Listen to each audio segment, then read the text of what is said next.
Hello, everyone. We're talking here about chapter 14 in your textbook, and this will cover digestive systems, which of course is covered in chapter 11 of the code book. These are codes dealing with K00 through K95. Let's have a look and learn how to code disorders and diseases of the digestive system. Again, these are codes falling into code categories K00 through K95. And you can see how the chapters are split up. If you can visualize diseases and disorders starting at the top of the digestive system with the oral cavity, the mouth, salivary glands, working its way through the esophagus, stomach, and duodenum, K20 through K30. K35 through K38 covers diseases and disorders of the appendix.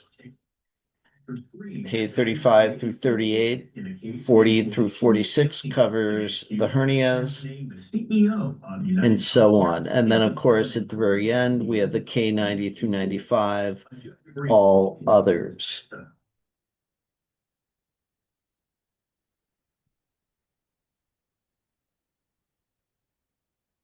And again, some of the things that you'll see a lot of here is to get at the correct code, you need to be knowing the terminology. And these are things such as hemorrhage, bleeding. Hemorrhage is used when referring to ulcers. Bleeding is used when referring to gastritis, duodenitis, diverticulitis, losis, diverticulitis, and their combination codes for some of these specific different types of hernias. So very important to look at the specific terms. For instance, with hernia, sometimes we'll see strangulated and all these other things. If you're unsure on what these terms actually mean, please consult a medical dictionary, excuse me.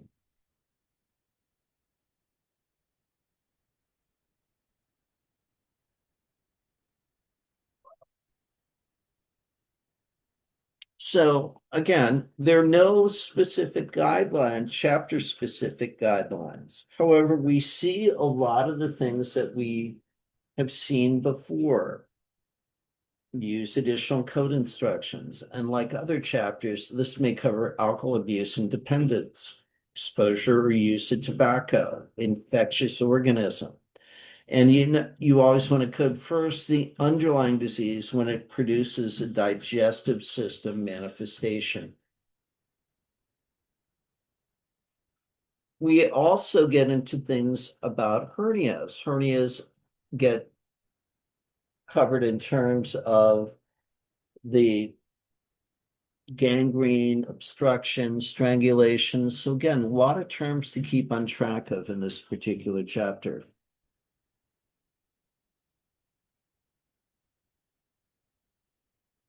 And again, K00 through K14, diseases, disorders of the oral cavity, otherwise known as the mouth. Right. And these codes can include things such as abrasions in the oral cavity, dental caries, gingivitis, and so on. How are you doing here? Yeah, are you ready for an exciting 2026? Oh, yeah, more news, more stories. Now we get into the Well, ulcers. because you bring a passion to your work, really to Right. your whole life. And so with these GI ulcers, they can be described as gastric, in other words, occurring in the stomach, duodenal, occurring in the duodenum, peptic, gastrojejunal, right? And the ulcer is kind of the global term that means a localized area of tissue loss or some sort of abrasion. And this could be due to any type of inflammation, shedding of necrotic tissue, what have you.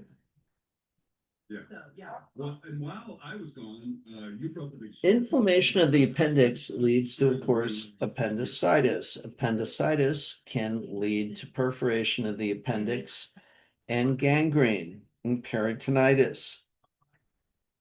So with these codes, when you're looking at it, it's not just appendicitis in one set of codes. It can be present with or without peritonitis, with or without abscess, or with or without gangrene.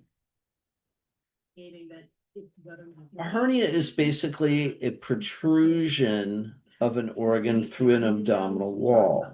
And there are different types of these hernias that are mentioned in your book. These could be inguinal, they could be femoral, hiatal, diaphragmatic, ventral, incisional, or umbilical.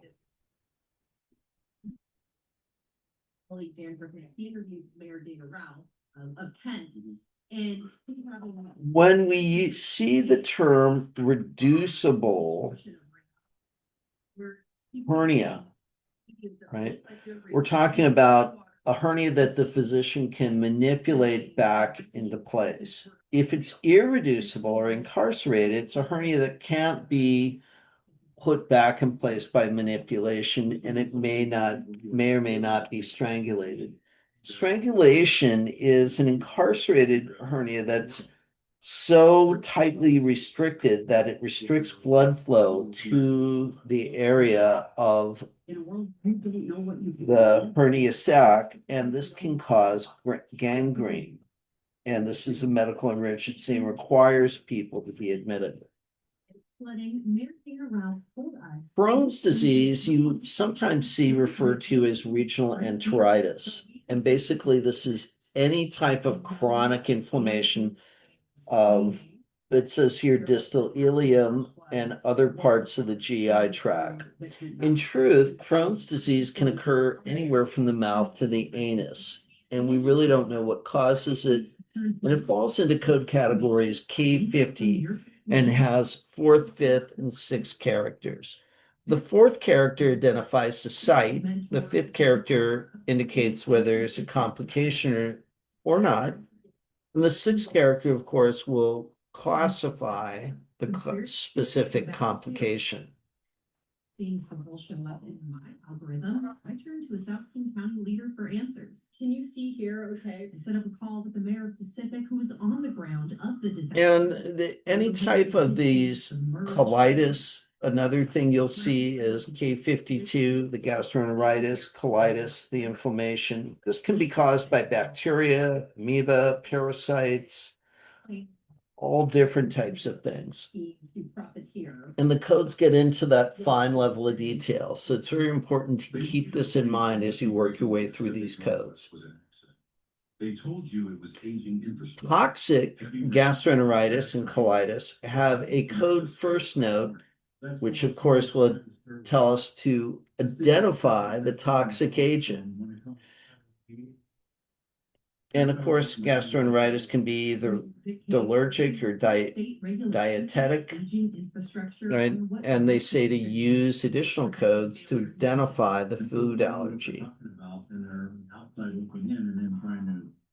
Now we're going to cover codes K65 through K68, diseases of the peritoneum and retroperitoneum. Peritonitis is an inflammation of the peritoneum, and this is characterized by the accumulation of fibrin, cellular debris, pus, and so on.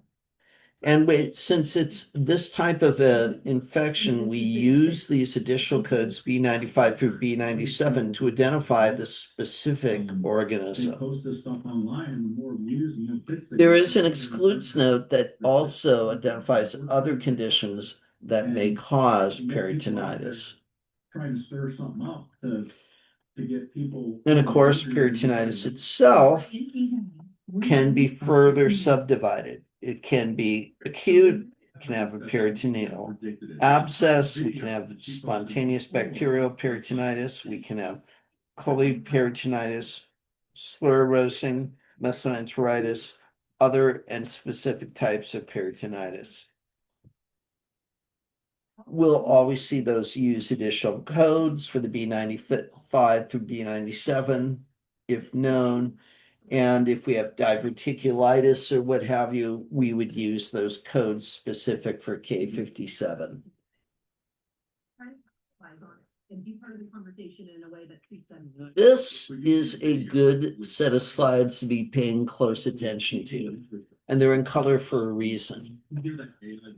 If you look at figure 14.4 in your book, this is covering the organs and structures of the hepatobiliary system and the pancreas. And this is where we get into terms like cholelithiasis, cholelithiasis, and cholecystitis. What do all these mean?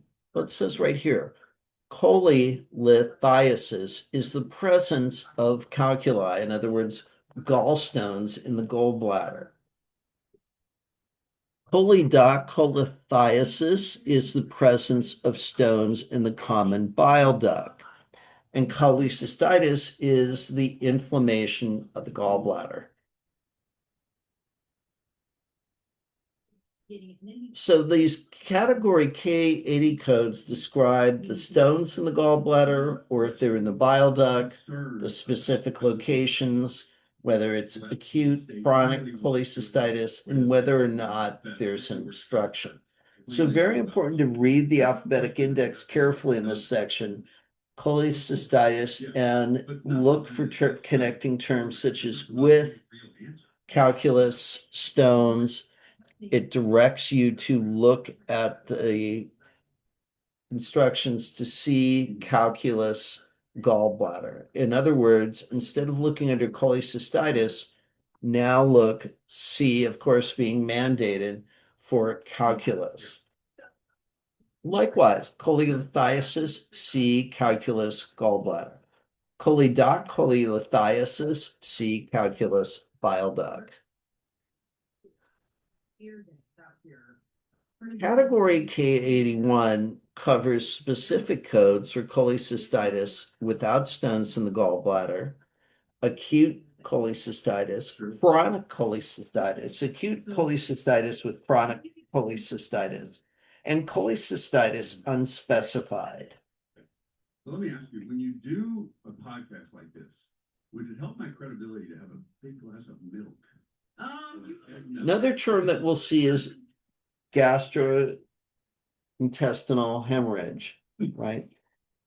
The vomiting in the blood, hematemesis, K92.0, melena, K92.1.